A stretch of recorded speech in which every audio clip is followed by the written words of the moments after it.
Bismillahirrahmanirrahim. Assalamualaikum warahmatullahi wabarakatuh. Dan selamat pagi, good morning to everyone who is attending this 49th IAGI Annual Convention and Exhibition in Lombok. Allow me to, on behalf of my team, to present our research titled The Spatial and Temporal Remote Sensing Approach for Analyzing the Destruction of Geoheritages and Environment in Southern part of Lombok.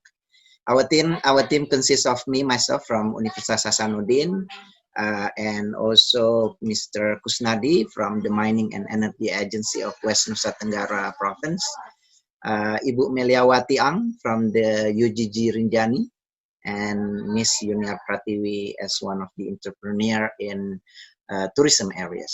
This is interesting kind of group that we try to get together, trying to see what problems that arising in this beautiful island, especially on the southern part of Lombok.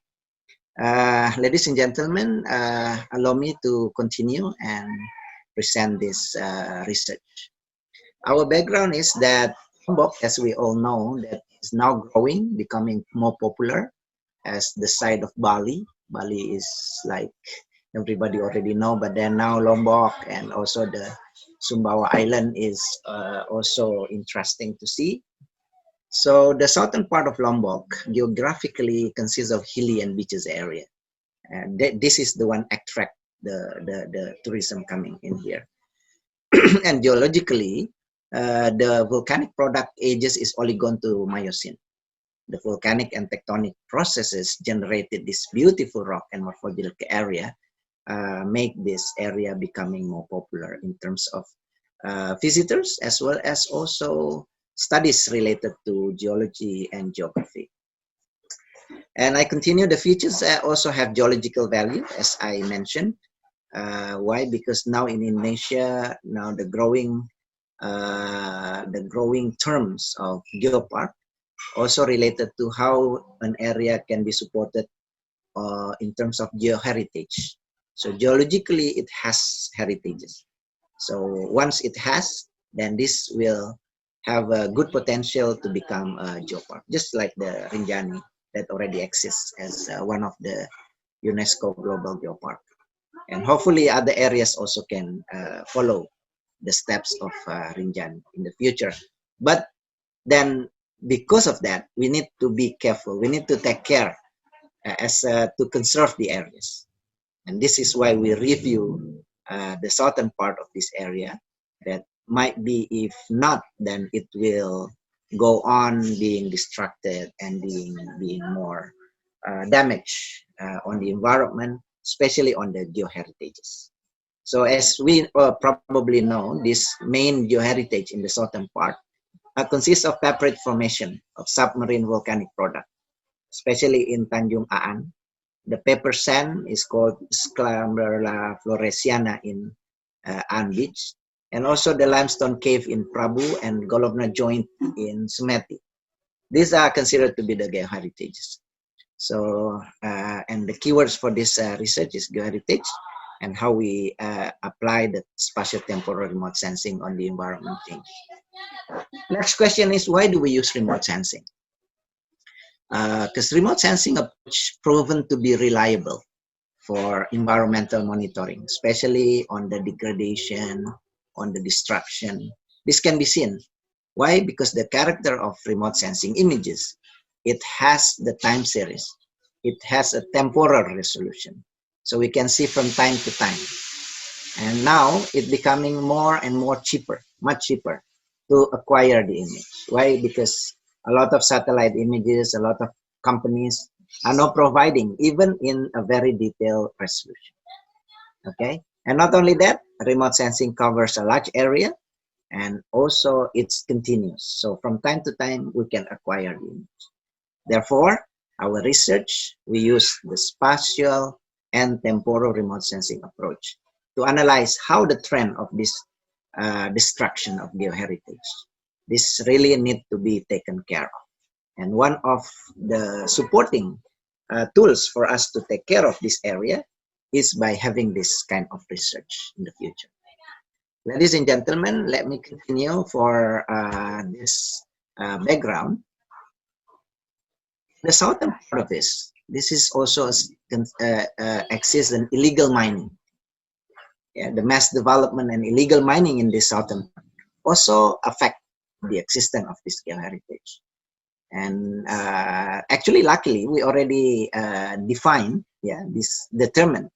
that some of those areas already include in what's so-called special economic zone, or in bahasa Indonesia we call it kawasan ekonomi khusus in Mandalika, which we developed the Kuta and An area as a mass tourism activity.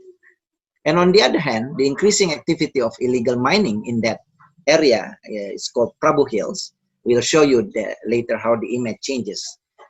Generated significant environment effect, especially to the limestone cave. Why? Because this becoming also extended to the southern tip of the beaches, and this is dangerous.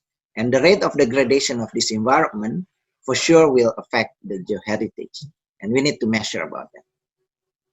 So this research is in Lombok Tengah, Kabupaten Lombok Tengah, especially the kecamatan is Kecamatan Pujut, yeah, if I'm not mistaken. Why? Because we put it Pujut, yeah, in the Pujut area. This research covers, and these are the study location, focusing mostly on the Mandalika Beach, also on the Prabu Hills and the surrounding beaches around this area. That's what we tried to put a binocular on the Prabu Hills. Yeah, this become a really sexy area because it's a bit hilly, yeah, and then it goes down to the beach. So you can see the sunset in this point, and it's so beautiful. People are not only getting the illegal mining, but also the resort becoming also an extended in this area. And not to mention the beaches area, yeah, it consists of the Kuta, Mandalika, and the Aan beaches in here. So geologically, we quote this from one blog in the internet as our references. That on the Kuta Tanjung Aan beach, this volcanic sediment complex is widely exposed, as you can see from the background picture. And we took this as a geological map of Lombok sheet at a scale of 1 to 250,000.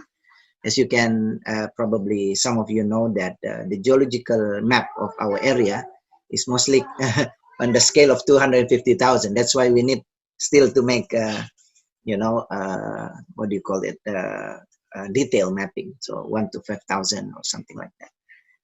So anyway, the formation exists in here is a volcanic sediment complex. Yeah, there is breccia, lava, tuff, andesite, basaltic composition, intercalating with lenses ages of late Oligocene to early Miocene. So the limestone is actually the one who composed the cave. Yeah, so we can see there is a marine environment in this area. And in Kuta, there are also cone-shaped hills. This is important to mention because geologically they are rich, yeah, of certain geomorphological features. And also in Tanjung Aan, you can see the small hills with little vegetation, nearly naked without vegetation cover. And this dominated by the volcanic rocks with limestone insertion in some places. So these hills are volcanic bodies. So that's why the underwater volcanics is also important to take care. So what's unique about this southern tip of Lombok Island, it's because not only the surface cave that we can have, but also for the diving sites on the southern part is also sometimes exposed in our tourism attraction. So ladies and gentlemen, let me focus now on the data that we use, our satellite images. We use the Landsat 7 and Landsat 8, comprising from 2000 to 2005, 2010. And the latest one, we acquired the image of 2020. And we do also validate the Landsat because Landsat is middle resolution. Yeah. So we validate that with a higher resolution satellite images from Google Earth. So then we can be sure that what we interpret are also the correct condition. Now this is the image, the 2020. As you can see, we overlay the area with the factor data of villages. So we can see what villages are impacted and which kecamatan is also impacted by this research. So let me just start from 2010. Unfortunately, the Landsat 7 are still stripings, but we do still can manage to see what area, where the Prabu Hills, where the Mandalika Beach, within those stripings of the images. This is the 2015 images taken in February. As you can see, the clouds are not that cover much, but mostly we cover this Prabu Hills area and also the beaches and the southern pits. This is 2017. This is 2019 images. We combine the images with the natural band, with band 321, 32, and 1 for the Landsat images. And this is the image of 2020, yeah, focusing on the area. Methodology, we use what's so-called spatial temporal analysis. Why is spatial? It refers to space, temporal refers to time. So spatial temporal analysis is combining between the location of and the time when it's taken. So we're looking at the time series, how one changes can happen from time to time. That's basically the analysis can see. We do it more both in visualization as well as automatic using the what's so-called unsupervised classification. So the time series analysis performed to analyze the rate of change in the spectral values. So each of the grid can be seen the digital values on the area. So then we can see the result on certain areas only because we cannot focus on the whole area. But we do have focus on the Prabu Hills mining, the Mandalika Beach Resort, the Aan Cape, and also the Kuta Beach. Now this is part of the process that we see. As you can see, this is 2015 images in February. We delineated in the ArcGIS software, so then we can focus on that. This is the Prabu Hills. You can see that it's all green, but then in 2020, this green become brown. And how the extensive of this area is changed from those images, because when we go back in 2013, this is still clean. There is nothing much happening in here. 2015 in Mandalika Beach, we focus on Mandalika now. You can see the greenish in here, a little bit of this the thick forest, but then you can see the changes. In 2020, now this area become brown, some only still the revegetated, but then you can see the changes. And have a look at more details. As I mentioned, in 2013, these are still nothing, no excavation, nothing. It's clean, only roads to get there in the Prabu Hills. In 2015, started to have more diggings. 2018, this area is massively dug. This is because of the what do you call it? The gold mining for illegal mining for people, for the what we call it pertambangan rakyat. And this is still illegal because it's not managed by big companies. This is what happened. I read the news about how the governor of West Nusa Tenggara province come and try to help these mining activities because it's more attractive now rather than having more output and income to the people. And this is the condition in 2020, in August 24th, the images. And let's have a look at the beaches. These are the beaches. Mandalika Beach, all clean without no resort yet in 2009, in the month of July. And then we move on 2013, how the area become now more settlements. And also, as you can see, the beaches are still very clean, still pristine. 2015, we start having hotels. We start, well, not that massive yet in 2015, 5 years ago. But in 2018, 2019, roads are built, sold, yeah, and everything. And you can see big hotels are now here. And in 2020, these images are really extended and how people are trying to come and flock up in this area. And this, again, is very dangerous. You can see also some of the, what do you call it, this, not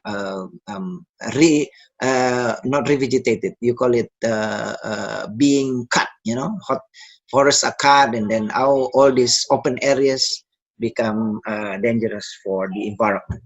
So, ladies and gentlemen, let me conclude this research after looking at images by images and looking at the analysis. We come up with the degradation rate. It is not much, but still needed to be considered. Yeah? It was small, only 7% of the total area change.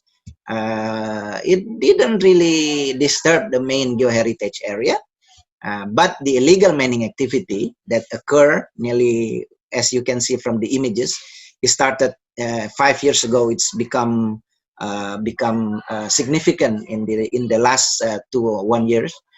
Significant impact to the geoheritage, because it's not only the hill, but it can also intrude into the beaches area, and this is difficult for the conservation in terms of the cave. So we come up with a total 62% of the pixel values were changes. Yeah, meaning that it's changed. The tone is changed. So we need to be careful with that. And this condition shown that the exclusive economic area of Mandalika development activity, it's okay to go on, but the illegal mining activity hopefully can be stopped for the continuity, especially on the geoheritage area, so then it doesn't damage the environment, especially the southern beaches, the southern part of the Lombok Island. So, ladies and gentlemen, that concludes our area. So we would like to recommend the local government to stand together how we can still balance between the tourism resort. Of course, this brings a lot of income for our locals, but then we cannot bargain that. We cannot trade the location off with the degradation and also the destruction of some of our geoheritage, because it cannot be fixed. Once it's broken, then we cannot. It takes millions of years for the cave to be happen again. Jadi intinya mari kita jaga ya southern part daripada bagian selatan ini. Kalau bagian utara juga itu sebenarnya there are a lot of also destruction in there, but we want to show you how the changes are really happening. The area can go until 20 hectares, only from 20 to 25 hectares from 5 years, 2015 to 20 of the digging areas of that. That's amazing. So, ladies and gentlemen, that would conclude our presentation. Hopefully you can understand, and if you have any question later, you can chat me. I have my email and contact numbers. Thank you for your attention. Thank you very much. I'll return back to the moderator. Thank you. Assalamualaikum warahmatullahi wabarakatuh.